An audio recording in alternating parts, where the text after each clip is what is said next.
So అది అక్కడ అంటే మీరు అన్నట్టు నేను కూడా అబ్జర్వ్ చేశాను. సుందరపు విజయ్ కుమార్ ఎమ్మెల్యే వాళ్ళందరూ ఏంటంటే ఈ 11 సంఖ్య అనే దాని మీద హెచ్ఆర్ల ఎమ్మెల్యే కలిసి ఒక స్క్రిప్ట్ చేయడము, ఆ 11 మందితో ఆ 11 వాడిని నాకు కంపేర్ చేయకు అని వాడు వీడు అనే పదజాలం వాడడం. డెఫినెట్గా అది ఇంకొక ఎమ్మెల్యేనే కదా, మీ తోటి ఎమ్మెల్యే. సరే ఆయన ఇవాళ ఓడిపోయి ఉండొచ్చు, వాళ్ళ అధికారంలో లేకపోయి ఉండొచ్చు, కానీ బట్ ఇంకా ఆయన మీ సభలోని సభ్యుడే. ఆయన మీద అలాంటి చేసేటప్పుడు అక్కడ ఉన్న సభాపతి అనే వ్యక్తి కానివ్వండి, స్పీకర్ కానివ్వండి, తర్వాత మన డిప్యూటీ సీఎం కానీ వాళ్ళు ఎవరు వారించకపోవడం. ఇక్కడ ఏంటంటే వాళ్ళు దాన్ని ఎంజాయ్ చేస్తున్నారు, పక్క నవ్వుతున్నాడు. వాడు ఒక చేసిన సీట్కి పవన్ కళ్యాణ్ పక్క నవ్వితే అతన్ని మించి నవ్వించాలని ఇంకోటి తాపత్రయపడతారు. పవన్ కళ్యాణ్ దృష్టిని ఆకర్షించాలి, పవన్ కళ్యాణ్ దృష్టిని ఆకర్షించి పదవులు పొందాలి, లేదా కొన్ని కాంట్రాక్ట్లు పొందాలి. ఇదే తప్ప ఇక్కడ అంతా ఎక్కడుంది మా కించపరిచారు కానీ లేకపోతే హుండాగా ఉండాలని కానీ ఎక్కడుంది ఈ రోజుల్లో. ఇదే పార్టీ గతంలో జగన్మోహన్ రెడ్డి సీఎంగా ఉన్నప్పుడు సభలో ఎవరైనా చంద్రబాబు నాయుడునో లేకపోతే ఆ పార్టీని ఏదైనా ఇట్లాంటి మాటలు మాట్లాడినప్పుడు ఆయన నవ్వుతున్నారు. ఆ నవ్వుకి ఒక రియాక్షన్ ఇవాళ ప్రజలందరూ తిరగబడి ఓట్లు వేశారు అన్నది టీడీపీ పార్టీ చెప్తూ ఉంటుంది. అలాంటప్పుడు అదే తరహా ఆలోచన విధానంలో లేకపోతే అదే దారిలో వీళ్ళు ఎందుకు వెళ్తున్నారంటారు? అసలు ఈ సంస్కృతి ఇప్పటి నుంచి కాదు, ఎస్పెషల్లీ ఈ సంస్కృతి మొదలుపెట్టింది తెలుగుదేశం. అంతకుముందు అంటే before Chandrababu Naidu and after Chandrababu Naidu ఈ బిహేవియర్ ఆఫ్ అసెంబ్లీ శాసనసభ్యుల బిహేవియర్ టోటల్గా మారిపోయింది. చంద్రబాబు నాయుడు దాన్ని ఎంజాయ్ చేస్తాడు, అంతకుముందు అలా జరిగేది కాదు. సో వేడిగా విమర్శలు ఉండేవి, కామెడీ ఉండేది, దాంట్లో సెటైర్స్ ఉండేవి, కానీ వ్యక్తిగత దూషణలు ఉండేవి. వ్యక్తిగత దూషణ అనేది చంద్రబాబు నాయుడు వచ్చిన తర్వాత ఎస్పెషల్లీ ఈ కార్పొరేట్ వాళ్ళకి పదవులు ఇవ్వడం, అంటే ఈ బిజినెస్ మెన్కి సినిమా వాళ్ళకి పదవులు ఇవ్వడం అనేది చంద్రబాబు నాయుడు వచ్చిన తర్వాత మొదలైంది. సో వాళ్ళు చంద్రబాబు నాయుడిని అపీస్ చేసి ఆయనని దృష్టిలో పడాలంటే ఇటువంటి చీప్ ట్రిక్స్ చేసి దృష్టిని ఆకర్షించేవాళ్ళు. అబద్ధాల ప్రచారం తిరుపతిని వైఎస్ రాజశేఖర రెడ్డి 7 కొండల్ని 3 కొండలు చేయాలని చూసాడు, అందుకనే ముక్కలైపోయాడు మురళీమోహన్ లాంటి వాళ్ళు అబద్ధాలు చెప్పటం. వాస్తవాలు ఏమున్నాయి, జీవోలు ఏమున్నాయి, ఇవన్నీ చూస్తే తిరుపతిని ఒక పుణ్యక్షేత్రంగా దాని విస్తీర్ణ నుంచి 10 రెట్లు పెంచి ఎన్నికలు జరగకుండా అవన్నీ చేసింది రాజశేఖర రెడ్డి. కానీ ఆయన మీద ఏం చెప్పి అబండం వేస్తున్నారు. సో అసత్య ప్రచారాలకి పునాది మీరు ఇతరుల మీద ప్రచారం చేయటం అసత్యాలే, మేము చేయబోతున్న పనులు కూడా అసత్యాలే. ఇవన్నిటి brand ambassador Chandrababu Naidu and now Pawan Kalyan. అబద్ధాలు విష ప్రచారం చేసి జగన్మోహన్ రెడ్డి మీద ఈ రోజున అదే ముఖంతో అదే నోటితో మేం చెప్పింది అబద్ధం అని కౌన్సిల్ సాక్షిగా వాస్తవాలు చెప్పిస్తున్నారు వాళ్ళతో. సో ప్రజలందరూ ఇవన్నీ వాస్తవాలని ఇప్పుడు గ్రహించి తమ చేసిన తప్పేంటో గ్రహించారు. రాబోయే రోజుల్లో డెఫినెట్గా దీనికి ఒక ఆల్రెడీ నాకు తెలిసి ఈ రోజున మీరు ఎన్నికలు పెట్టినా కానీ బ్యాలెట్ పేపర్ ఎన్నికలు ఈ రోజున పెట్టినా కానీ ఈ 164 అయితే ఉండరు. ఈ 164 రికార్డ్ అయితే పోతుంది. సో అయితే ఇంకొక కీలకమైనది ఒక కథనం చదివాను. నా కథనం ప్రకారము ఇప్పటికే చంద్రబాబు నాయుడు క్యాబినెట్లో ఉన్న ఒక మంత్రి ఒక ఫ్లైట్ కొన్నారు, చార్టెడ్ ఫ్లైట్ కొన్నారు. దాంట్లో చంద్రబాబు నాయుడు తిరిగేలాంటి ఫ్లైట్లో ఉన్న అన్ని సౌకర్యాలు ఉండాలని కోరుకున్నారని ఒక కథనం అనిపిస్తుంది. అంటే నిజం అలాంటి పరిస్థితి ఉందంటారా, లేకపోతే అది ఏంటి అసలు అందులో నిజాలు ఏంటి? ఒకవేళ నిజంగా అది జరుగుంటే అది ఎవరయ్యే అవకాశం ఉంది? ఆ వీడియో నేను కూడా చూశాను. ఒక దాంట్లో వచ్చిన కథనం ప్రకారం ఆయన ఒక వీడియో చేశాడు. ఆ వీడియోలో ఆయన కొన్ని అంశాలు ప్రస్తావించారు. 9 నెలలకి, అంటే ఆయన 10 నెలలను రాశాడు కానీ 9 నెలలు అయింది. జూన్ 12th అంటే మనకి మార్చ్ 12th 9 months అయింది. సో ఆయన 9 నెలలకే విమానం కొన్నారంటే ఆ స్థాయి అంత కెపాసిటీ ఎవరికి ఉంది? ఆ స్థాయిలో ధనార్జన సంభవమేనా? ఎవరు అని చూస్తే మనము అదొక పెద్ద క్వశ్చన్. రెండోది, ముఖ్యమంత్రి చంద్రబాబు నాయుడు ఫ్లైట్లో ఉండే సౌకర్యాలన్నీ నా ఫ్లైట్లో కూడా ఉండాలి అన్నారంటే చంద్రబాబుకి తాను కూడా సమౌజ్జిని అని భావించే ఒక నాయకుడు అయి ఉండాలి.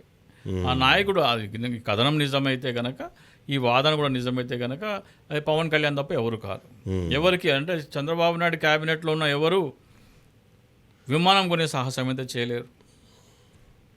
ఈయన జనసేన కోటాలో ఉన్న వాళ్ళు కానీ లేకపోతే బీజేపీ కోటాలో ఉన్న వాళ్ళు కూడా విమానం కొనే సాహసం అయితే చేయలేరు. సో ఆ విమానం కొని చంద్రబాబు నాయుడు విమానంలో ఉన్న సౌకర్యాలన్నీ నా విమానంలో కూడా ఉండాలంటే అటువంటి మాట కనుక వచ్చినట్టయితే డెఫినెట్గా ఇవంతా హైపోథసిస్. పవన్ కళ్యాణ్ తప్ప ఎవరు కాదు. అంటే 50 కోట్లు 60 కోట్లు పెడితే ఇవాళ రేపు 150 కోట్లు అని దాంట్లో కథనం వస్తుంది. 50 కోట్లు 60 కోట్లు అంటే హెలికాప్టర్ వస్తుందేమో. విమానం రావాలంటే 150 కోట్లు కావాలా. ఇంకో కథనం ఏంటంటే ఇది కాకుండా ఇంకో కథనం ఏమొస్తుందంటే పవన్ కళ్యాణ్ రోజు రాత్రి విమానంలో హైదరాబాద్కి వచ్చి హైదరాబాద్లో నైట్ స్టే చేసి మార్నింగ్ మళ్ళీ విమానంలో అమరావతి వెళ్తున్నారు అని చెప్పేసి వచ్చింది. సో ఆ అవసరం కూడా ఎవరికైనా ఉందంటే, కానీ అది నిజమైతే అంటే మీకు దాన్ని దాచిపెట్టే అవకాశం లేదు కదా, ఏటీసీకి సమాచారం ఇవ్వాల్సిందే. అవును. సో అది బయటికి మనకు తెలియదు అంటారు అంతే. బయటికి తెలియకపోయింది. ఇప్పుడు ఫ్లైట్ ఒకవేళ కొనుంటే కనుక అదే నిజమైతే కనుక అది పవన్ కళ్యాణ్ పేరు మీద ఉండాల్సిన అవసరం ఏమి లేదు, ఎక్స్వైజెడ్ పేరు మీద ఉంటుంది. కానీ ఫ్లైట్ రాకపోకలు ఉందా లేదా, ఆ టైల్ నెంబర్తోనే అదే ఫ్లైట్ డైలీ చేస్తుందా లేదా అనేది మనం ఈటీసీని అడిగితే వివరాలు వచ్చేస్తాయి. రైట్, ఆర్టీఐ అప్లై చేస్తే వచ్చేస్తుంది. సో దాన్ని మనం కాదనలేం. కానీ ఒకవేళ అది నిజమైతే, అది పవన్ కళ్యాణ్ అయితే, జగన్మోహన్ రెడ్డి గారు రాజశేఖర రెడ్డి గారు ముఖ్యమంత్రి అయిన తర్వాత 4 సంవత్సరాలు 3 సంవత్సరాలకు ఆయన ఏదో ఇన్కమ్ ట్యాక్స్ రిటర్న్స్లో 700 కోట్లకి రిటర్న్ చేసినాడని చెప్తే, ఈయన 9 నెలల్లోనే 150 కోట్లు పెట్టి ఒక ఫ్లైట్ కొన్నాడంటే, అంటే మీరు ఒక వాహనం కొనడానికి అంత డబ్బులు పెట్టారంటే దానికంటే 10 ఇంతలు మీరు సంపాదించి ఉండాలి. ఓకే. ఆయన కేవలం 150 కోట్లే సంపాదిస్తే 150 కోట్లు పెట్టి విమానం కొన్నారు కదా. ఒక 1500 కోట్లు సంపాదిస్తేనే 150 కోట్లు పెట్టి విమానం కొంటారు. సో ఏ స్థాయిలో రాష్ట్రంలో అసలు డబ్బులే లేవు, అప్పులు చేస్తున్నాము రాష్ట్రాన్ని నడపడానికి అనుకుంటున్నప్పుడు, మీరు అన్నట్టు 150 కోట్లు పెట్టి కొనాలి అంటే కనీసం ఒక 400-500 కోట్లు సంపాదించి ఉండాలి. అంత స్కోప్ ఉందంటారు నిజంగా ఆంధ్రప్రదేశ్ ప్రస్తుత ఆర్థిక పరిస్థితుల్లో? ఏముందండి, ఇప్పుడు అమరావతి ఉంది. అమరావతిలో ఒక అసైన్డ్ భూమి ఒక 10 ఎకరాలు ఎవరైనా తీసుకున్నారు అనుకోండి. అసైన్డ్ భూమి అంటే ఏంటి? అది వాడుకోవడానికి మాత్రమే ఇచ్చిన భూమి. వాళ్ళ దగ్గర నుంచి కొంతమంది ప్రైవేటు వ్యక్తులు ఆ భూములు తీసుకొని ప్రభుత్వానికి ల్యాండ్ పూలింగ్లో ఇచ్చినారు. 10 ఎకరాలు తీసుకున్నారు అనుకోండి. 10 ఎకరాలు ఇవ్వడానికి ఆయనకి ఎంత, ఎకరా 10 లక్షలు 8 లక్షలు ఇచ్చింటారు ఆ రోజులలో. 10 ఎకరాలకి 80 లక్షలు ఇచ్చింటారు. ఆ 10 ఎకరాలు కనుక ఇప్పుడు ప్రభుత్వానికి ఇస్తే వాళ్ళకు వచ్చే రిటర్న్ భూమి ప్రతిఫలం ఏదైతే ఉందో అది 4-5 కోట్లు ఉంటుంది ఎకరానికి. ఒక ఎకరం ఇస్తే 4 కోట్లు 5 కోట్ల భూమి వస్తుంది. 10 ఎకరాలు ఇస్తే 50 కోట్లు కేవలం అసైన్డ్ భూముల గురించి. మీరు పెట్టుబడులు ఎక్కడెక్కడ పెట్టారో, ఎంతెంత పెట్టారో. మీరు పవన్ కళ్యాణ్ ఏమన్నా ముందర ఎవరు భూమి ఇవ్వకండి, రైతులకి మనోభావాలకు వ్యతిరేకంగా, వాళ్ళ అభిష్టానికి వ్యతిరేకంగా ఎవరు భూమి సేకరించకూడదు అని అక్కడ వెళ్ళి రైతుల మధ్యలో కూర్చొని ధర్నా చేసినట్టున్నారు. వాళ్ళు ఇస్తే పరవాన్నమో పెరుగన్నమో ఏదో తిన్నాడు కూడా. అయిపోయింది. మళ్ళీ 4 నెలల తర్వాత వెళ్ళి ఇది బాగుంది, పర్ఫెక్ట్ అమరావతి ప్యాకేజ్ చాలా బాగుంది, ల్యాండ్ పూలింగ్ పద్ధతి బాగుంది అని శభాష్ అన్నాడు. ఏమైండొచ్చు ఈ 4-5 నెలల్లో అంత టర్న్ తీసుకోవాల్సింది? నేను జన సైనికులకి, ఆంధ్రప్రదేశ్ రాష్ట్ర ప్రజలకి ఒకటే సూటి ప్రశ్న ఇస్తున్నాను. అమరావతి అనేది 5 లక్షల కోట్ల రూపాయల అవినీతి.